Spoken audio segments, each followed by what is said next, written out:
প্রথমত free Asif Mahtab sir, দ্বিতীয়ত হচ্ছে ফ্রি বাংলাদেশ জালেমের হাত থেকে। বাংলাদেশকে মুক্ত করলেই এরকম শুধু আসিফ মাহতাব স্যার তো শুধু নয়, নাম না জানা মানুষ শুধু গ্রেপ্তার হচ্ছে, গ্রেপ্তার করছে, তবুও ফ্রি আসিফ মাহতাব স্যার।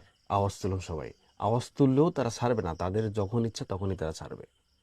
বরং আমাদের দেশটাকে স্বাধীন করতে হবে, আমাদের দেশটাকে ফ্রি করতে হবে। আমাদের দেশটাকে ফ্রি করলে আসিফ মাহতাব স্যারের মতো তো কণ্ঠস্বর আরও তুলছে, আরও মানুষ সাহস তুলছে, সবাই মুক্তি পাবে ইনশাল্লাহ। তবুও free Asif Mahtab sir, free Bangladesh. সবাই একটু আওয়াজ তুলুন যার যার জায়গা থেকে।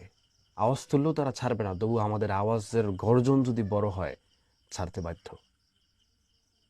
আওয়াজ তুলে তুলে আমাদের বাংলাদেশটাকে মুক্ত করতে হবে, বাঙালির জন্য মুক্ত করতে হবে, বাংলাদেশের সাধারণ মানুষের জন্য মুক্ত করতে হবে।